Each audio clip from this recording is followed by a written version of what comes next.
这不是休息，这是倒闭。农历年后，这扇铁门再也不会拉起来了。2026年开春，台湾房市迎来的不是开工红包，而是5颗正在倒数的核弹。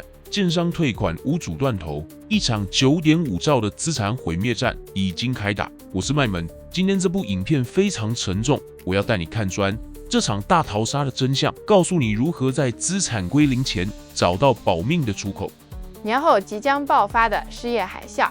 今天的影片非常沉重，真的非常沉重。如果你是正在看房的朋友，或者是手上有房的朋友，甚至是你是从事房地产相关行业、房仲、代销、装潢、银行放款的兄弟姐妹，请你一定要把这部影片看完，因为我们即将面对的不再是房价会不会跌这种小儿科的问题，我们即将面对的是台湾经济结构性的崩坏，是一场资产价值的大清洗，是一场无数家庭生计的毁灭战。现在是2026年初，大家或许还沉浸在过年的气氛里，但是请你们走出门去看看你家附近的房仲店面，有没有发现有些店面的铁门过完年了，却再也没有拉起来？有没有发现那些原本挂满褐橙胶红纸的橱窗，现在贴上了租或是售？这不是巧合，这是倒闭潮。房仲全联会理事长王瑞琪就在前几天发出了一个让全市场背脊发凉的警告。他说，农历年后很多房仲业的铁门关了，就再也拉不起来了。为什么讲得这么绝望？因为数据太恐怖了。2025年，台湾房市经历了所谓的第7波信用管制，也就是我们说的金融海啸。结果呢，全台房仲业者去年有超过50%濒临亏损，1半以上的房仲在赔钱做生意，他们在硬撑过这个年，看能不能有转机。但很遗憾，2026年的开局告诉我们，没有转机，只有寒冬。这不只是房仲没饭吃的问题，这背后代表的是数十万个家庭的生计，代表的是内需消费的急动。当房仲没钱赚，他们就不会去买车，不会去吃大餐，不会去装潢家里，这是一个恐怖的骨牌效应。而这一切的源头只有一个字：房仲全联会把2026年的关键字定为卡，上不去，下不来，动弹不得。大家好，我是麦门，今天这部影片我要带你拆解这一场房市风暴的5颗未爆弹。我要告诉你，为什么新竹的建商开始退钱给买家，为什么这是一场9.5兆财富的蒸发战，以及最重要的，在这场大逃杀中，你该如何保命。9.5兆财富将凭空消失。很多人会说，麦门房价跌不是好事吗？年轻人终于买得起房了。各位，这就是典型的线性思维。房价如果是缓跌，那是好事；但如果是崩盘，那就是灾难，是包含你在内的所有人的灾难。王瑞琪理事长点出了5颗正在倒数的核弹，每一颗引爆都足以让台湾经济倒退10年。第一颗核弹，36万户的交屋死亡潮，从2026年开始，这几年预售屋狂潮，卖出去的房子要开始交屋了。总共有多少？36万户，这是什么概念？这是天量的供给。但是现在遇到了房贷收缩、利率跳升，这些买预售屋的人，当初很多是抱着炒作心态，或者是勉强上车的。现在银行不借钱了，或者是建价变低了，他们拿不出钱来交屋，这会引发什么？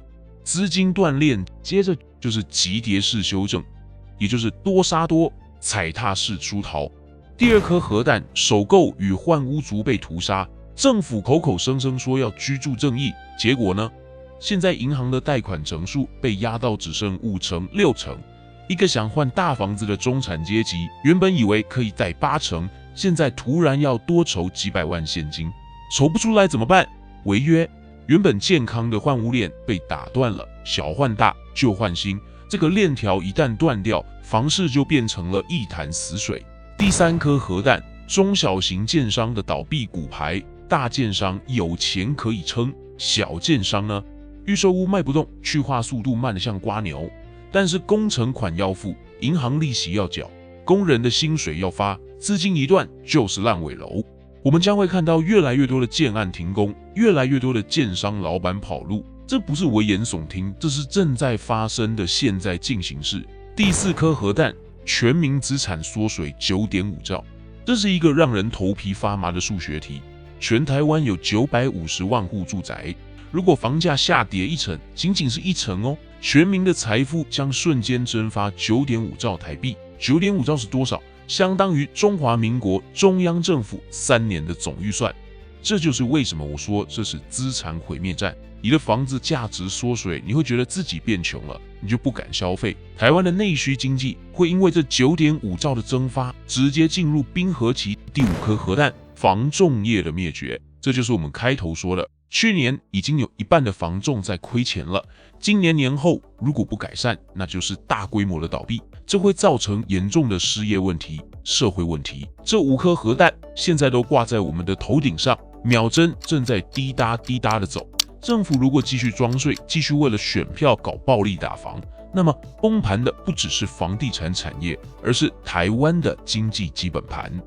新竹的第一枪，建商解约降价背后的恐怖逻辑。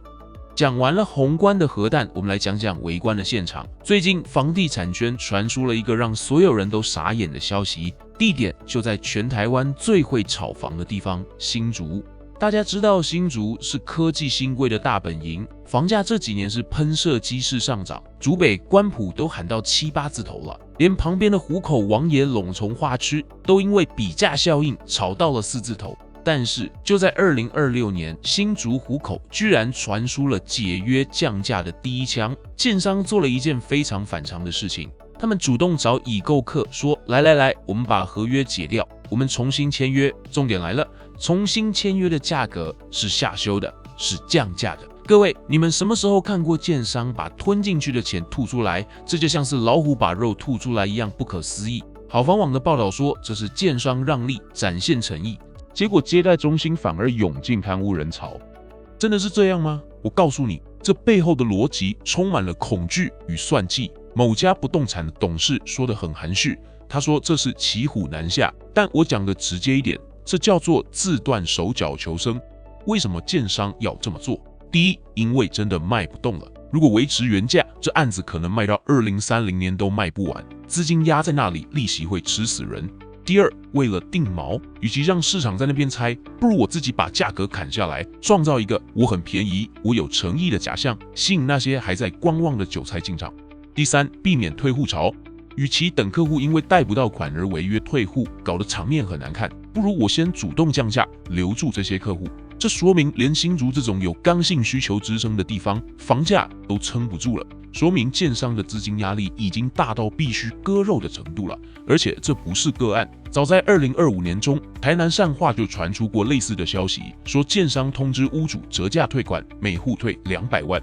虽然当时建商否认了，但在我看来，这就是压力测试。现在新竹开了第一枪，接下来台中、桃园、高雄会不会有第2枪、第3枪？有人说，建商主动退款十分罕见，这意味着我们正处于一个非常时期，建商宁愿少赚甚至赔本，也要把现金拿回来，这就是现金为王的讯号。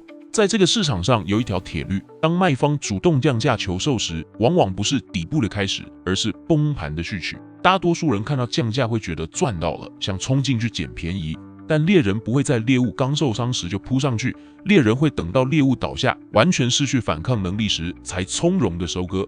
现在的新竹只是刚受伤的猎物，还不是我们出手的时机。史上最严打房，交易量创30年新低。我们来看看官方的数据，数据是不会说谎的。2025年全台湾的买卖移转栋数只有261308栋。这个数字创下了9年来的新低，年减幅高达25.5%。这是什么概念？这是自1991年有统计以来史上最大的单年衰退幅度，比2016年房地合一税上路还惨，比2001年网络泡沫还惨。这反映了央行第7波信用管制的力道是前无古人后无来者，这就是名副其实的史上最严打房。他把市场的信心像是用铁锤砸玻璃一样砸得粉碎。我们再来看看重灾区在哪里。如果不算外岛，全台湾跌最惨的2个地方，基隆和新竹市，这2个地方直接腰斩。为什么是基隆和新竹？基隆是因为之前炒作捷运题材，吸引了一堆双北的外溢买盘，结果现在大盘翻转，蛋白区马上现出原形，机能差、交通远的缺点全部暴露出来。新竹则是因为房价被炒太高了。科技新贵虽然有钱，但也不是笨蛋。当景气不明朗，当分红变少，当贷款变难，他们也缩手了。这两个地方2024年都有大量的交屋潮，像是基隆的新横滨、新竹的丰益一站。2024年的高基期对比2025年的急冻，就造成了这种断崖式的下跌。这告诉我们什么？告诉我们投机的代价是惨痛的。那些追高买在基隆、买在新竹高点的人，现在可能都套牢了。想卖卖不掉，想租租金酬报率低得可怜。这就是资产泡沫破裂的声音。根据国泰金控的调查，2026年1月，民众的买房意愿回落至-42.2%，大家都缩手了，大家都怕了。市场上只剩下单一自住族，靠这新青安政策在撑场面，但是光靠首购族撑得起这个庞大的房地产市场吗？不可能，豪宅客死了一半，换屋族死了一半，投资客全死。这就是为什么交易量会创下历史级别的崩跌。让利是2026唯一的活路。面对这种惨况，建商老板们在想什么？中部的精湛建设总经理陈志生说了一句大实话：很多建商老板都出现恐慌症、忧郁症。你想想看，以前大家聚在一起是比谁卖得快，比谁赚得多。现在聚在一起聊天 ，A 建商说我只卖了3户，10价登录都不敢登。B 建商苦笑说我家共估吃鸭蛋，1户都没卖掉。最惨的是 C 建商，他说我家是负数，因为过去几年卖出去的，现在被退户了。这就是2026年房市的真实写照，连滚带爬。591新建案的分析很精准，央行金融海啸来袭，推案量还在高档，但销况却大幅衰退。供过于求，这是经济学的第一课。当供给大于需求，价格只有一条路跌。所以我们看到爱山林建设的祝文宇董事长，这位代销天王开出了第一枪。他在板桥的新岸滨河地景直接开出市场7折价，7折啊，各位！他在法说会上还说，爱山林有1000亿的自建案，能够让利的一定让。这句话听起来很佛心，其实背后全是冷汗，因为他知道现在不让利，以后就更卖不掉了。现在打7折还有人接，以后可能打6折、5折都没人要，这叫做逃命波。聪明的建商现在都在抢着跑，他们比的是谁跑得快，谁敢真的降价。2026年将会是让利的时代，那些还在硬撑价格、还在送家电、还在私下给折让金不敢明讲的建商，最后都会被市场淘汰。只有敢把价格直接砍下来的人，才能拿到现金活下去。这给我们投资人上了一课，在投资的世界里，流动性永远比估值重要。你的房子估值2000万，但卖不掉，流动性就是0，价值就是0。建商之所以愿意打7折，是因为他们懂这个道理。他们宁愿要70%的现金，也不要100%的库存。学会尊重流动性，你才能在危机中活下来。赔售新闻满天飞，真的假的？讲到这里，大家可能会问，卖门既然这么惨，为什么我看10价登录赔售的好像不多？新传不动产的何世昌揭露了一个有趣的现象，他说赔售新闻满天飞，但真赔钱的人却比日本制造压缩机还稀少。根据乐居的统计，2025年赔售比数仅有592比，创下历史新低。这是怎么回事？难道房市还很稳？错，这是幸存者偏差。为什么赔售比数少？第一，因为成交量本身就少，大家都缩手了，根本没有成交，当然就没有赔售记录。第二，也是更重要的，屋主还在撑。现在还在宽限期内的人还在咬牙苦撑，他们舍不得赔钱卖，心里还存着一丝幻想，觉得政府会救市，觉得房价会弹回来，所以他们挂高价卖，卖不掉就放着，这就形成了有价无市的僵局。但是何世昌也说了，赔售就像男人的嘴，骗人的鬼。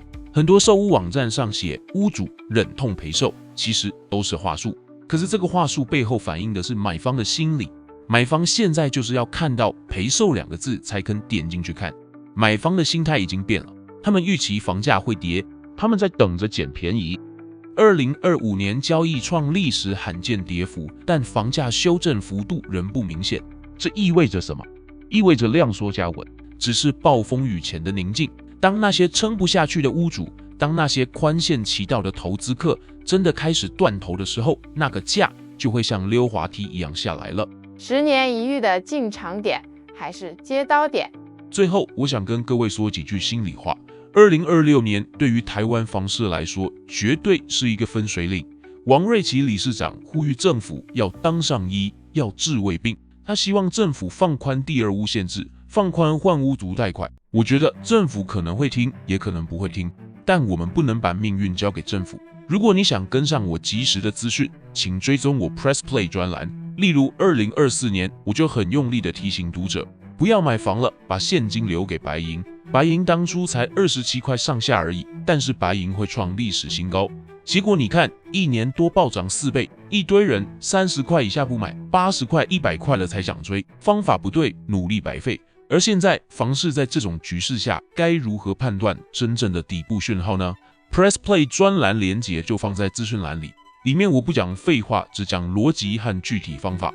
对于卖方来说，如果你手上有闲置资产，如果你资金周转有压力，听麦门一句劝，趁现在还有人愿意接手，考虑让利跑吧，不要想卖在最高点，能卖掉拿回现金就是赢家。现在的7折可能是明年的高点，对于买方来说，有人说是10年一遇的难得进场时机，我同意一半，选择确实变多了，杀价空间确实变大了，但是千万不要急，现在才刚开始，连滚带爬，还没到血流成河，你要等到建商真的撑不住了，等到法拍屋爆量了，等到新闻每天都在报谁破产了，那时候可能才是真正的底部。